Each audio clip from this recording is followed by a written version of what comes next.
5 ওয়াক্ত নামাজ পড়ি, কিন্তু নামাজের মধ্যে দাঁড়ালে মনোযোগ বসে না, নামাজের তৃপ্তি পাই না, সকল কঠিন কঠিন বিষয় এটা মনে পড়ে। এই পরিস্থিতি থেকে পরিত্রাণের উপায় কি? একটু আগে প্রশ্নোত্তর দেওয়ার আগে আমি বলেছি ইবাদতের স্বাদ নষ্ট হয়ে যায় চোখের জুনার কারণে। কিসের কারণে?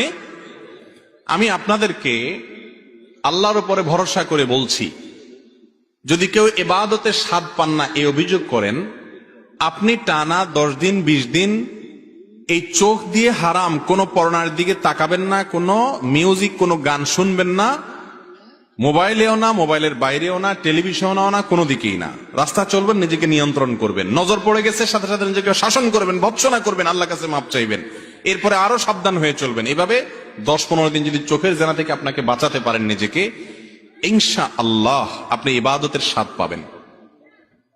আপনি রুকু করলে সিজদা করলে আর উঠতে মনে চাবে না। ভাইরে, আজ আমাদের কাছে নামাজটা বোঝা হয়ে গেছে। আমরা নামাজটা পড়ি একটা বোঝা, পড়ে শেষ করতে পারলে বাঁচি। সাহাবায়ে কেরাম, এমনকি আমাদের প্রিয় নবী করিম সাল্লাল্লাহু আলাইহি সাল্লাম কিভাবে নামাজ পড়তেন জানেন? আম্মা জান আয়েশা বলেন, তিনি যখন রাতের জন্য নামাজ পড়তেন, লা তাসআল আন হুসনিহিন্না ওয়া তুলিহিন্না, নবীজির রাতের নামাজের কি সৌন্দর্য ছিল, আর বলো না। যখন তিনি দাঁড়িয়ে কিরাত পড়তে থাকতেন, এত লম্বা সময় পড়তেন, আমরা মনে করতাম হায়রে রুকুতে আর যাবেন না মনে হয়। রুকুতে যাওয়ার পর সুবহান রাব্বিল আযীম, আল্লাহর পবিত্রতা বর্ণনা করছেন, মালিকের সামনে নিবেদন করছেন তাসবিহ। এত বেশি ভালো লাগা কাজ করতো, নবীজি রুকু থেকে আর উঠতেন না। আমাদের আয়েশা বলেন, মনে হয়তো তিনি আর উঠবেন না, মাথা তুলবেন না। ভয় হতো যে হায়রে এত সময় ধরে তিনি রুকুতে আছেন, কষ্ট হয়ে যাচ্ছে, মাথাটা কেন তুলছেন না। এরপর যখন মাথা তুলতেন, এত সময় ধরে দাঁড়িয়ে আল্লাহর প্রশংসা করতেন, হামদান কাসীরান তাইয়িবান মুবারাকান ফি রব্বানা ওয়ালাকাল হামদ। এতবার এত সময় নিয়ে বলতেন, মনে হয় যে আর সিজদা যাবেন না। আবার সিজদা গেলে একই অবস্থা। সবচেয়ে মজার জায়গা সিজদা, আমার মালিককে আমি সিজদা করছি, এই সিজদার বিনিময়ে দুনিয়া এবং দুনিয়ার মধ্যে যা কিছু আছে সবকিছুর চাইতে উত্তম হবে, মালিকের সবচেয়ে নৈকট্য অর্জন হবে। আকরাবু মা ইয়াকুনুল আবদু মির রাব্বিহি ওয়া হুয়া সাজিদ, বান্দা আল্লাহর সবচেয়ে কাছে যেতে পারে যখন সে সিজদায় চলে যায়। প্রধানমন্ত্রীর খুব কাছে যেতে পারলে, প্রেসিডেন্টের খুব কাছে যেতে পারলে আমাদের গর্ব হয়।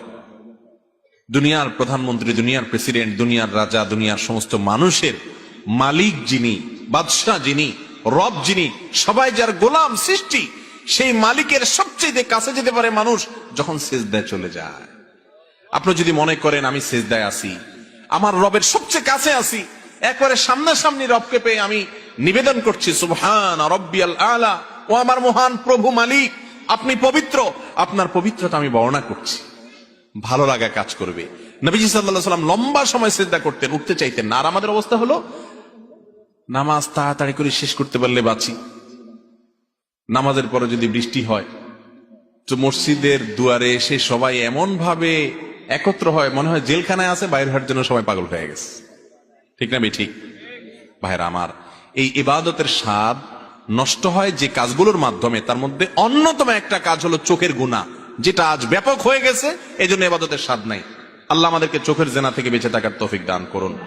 আর এমনি গণহারে গুনাহের কারণেও ইবাদতের স্বাদ কমে যায়। ইবাদতের স্বাদ কমার তৃতীয় কারণ হলো হারাম খানা। আজকাল খাবারের মধ্যে এত ভেজাল, আল্লাহ মাফ করুক, ইমাম সাহেব বেচারা যে বেতনটা পায়, ওয়াজ করে হুজুর যে হাদিয়া পায়, ওই হাদিয়াও দেখা গেল যে যেসব মানুষ দিছে টিছে, সুদখোর, ঘুষখোর, টিনচোর, গমচোর, ডাকাত, রাহাজানি করেন না, আইল ঠেলা মানুষ, 2 নম্বরে ইনকাম করা মানুষ, চাঁদাবাজ, মাস্তান, এক একজনের ইনকামে এক এক ভেজাল। আবার কেউ আছে এগুলো কিছু করেন, আপনারা খুব হাসতেছেন মনে মনে, হুজুর সব বাঁশ দিয়ে ফেলতেছে। আপনি নিজেও যে বাঁশ খাওয়ার লোক, আপনি বোনের হক দেন নাই, ফুফুর হক দেন নাই বাপের সম্পত্তিতে, তাহলে আপনিও হারামখোর, আমিও হারামখোর হয়ে যাব যদি এই কাজ করি। ঠিক না? ঠিক। এই হারাম খাওয়ার কারণে ইবাদতের স্বাদ পাওয়া যায় না। 3টা জিনিস বললাম, চোখের জেনা থেকে বাঁচা, সকল গুনাহ থেকে বাঁচার চেষ্টাটা করতে থাকা, আর বিশেষভাবে আমি যা খাবো উপার্জন করব এটা যেন হারাম না হয়, এই দিকটা চেষ্টা করা। এই 3টা কাজ করেন, আল্লাহর কসম ইবাদতের স্বাদ এমন পাবেন, আপনাকে ইবাদত থেকে গুলি করে কেউ সরাতে পারবে না। ভাইরে, সালহাতু সঙ্গে বুদি দিল খারাস, আজমুদে এক জামানা খাকে বাস। অনেক কিছু স্বাদ পেয়েছেন জীবনে, অনেক কিছুর স্বাদ। ভাই, ভালো খাবারের স্বাদ পেয়েছেন, জেনা হারাম রিলেশন সম্পর্কের মধ্যে স্বাদ পেয়েছেন, ফেসবুকে ইউটিউবে আজেবাজে জিনিস দেখে স্বাদ পেয়েছেন, হালাল হারাম বিভিন্ন ভাবে বিভিন্ন স্বাদ পেয়েছেন। আজমোদে এক জামানা খাক বাস, একটু পরীক্ষা করে কিছু কালের জন্য মাটি হয়ে দেখেন, একটু কিছু কালের জন্য হারাম ত্যাগ করে দেখেন, ইবাদতের স্বাদ যদি একবার পান, দেখবেন যে এর চাইতে স্বাদের আর কিছু নেই। শাহ ওলিউল্লাহ মুহাদ্দিসে দেহলভী রাহিমাহুল্লাহ, তার ব্যাপারে একটি ঘটনা বর্ণিত আছে যে তিনি বলতেন, দিলে দারম জওয়াহির পারায় ইশকাস্তি তাহবিলশ কেদারত জের গরদোমি সে মেরে সামানে কে মন্দারম। তিনি দিল্লি শাহী মসজিদের ওখানে দাঁড়িয়ে বলতেন, আল্লাহ এমন এক দিল দিয়েছেন আমাকে, এই অন্তরের চতুর্পাশ দিয়ে বড় বড় রাজা বাদশাদের রাজত্ব, এগুলো গুড়গুড় করে ঘুরতে থাকে কিন্তু ভেতরে ঢোকার চান্স পায় না। এর মানে বুঝছেন?